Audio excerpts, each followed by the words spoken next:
Welcome to this UMUC library video on keywords.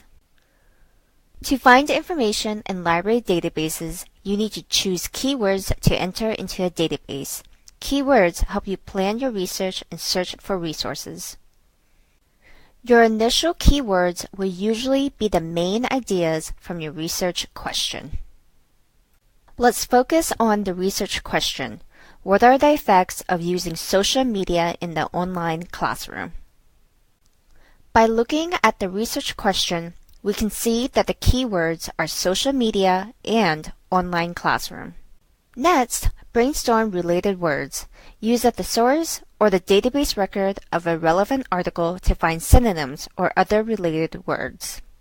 Identify different variations of your keywords and related words to find the most relevant results.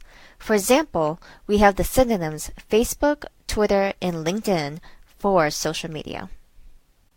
For online classroom, other words are virtual learning or virtual classroom.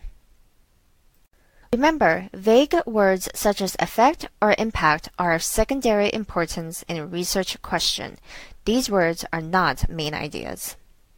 When you've chosen your keywords and thought of a few related synonyms, you're ready to start searching for your research topic in a library database.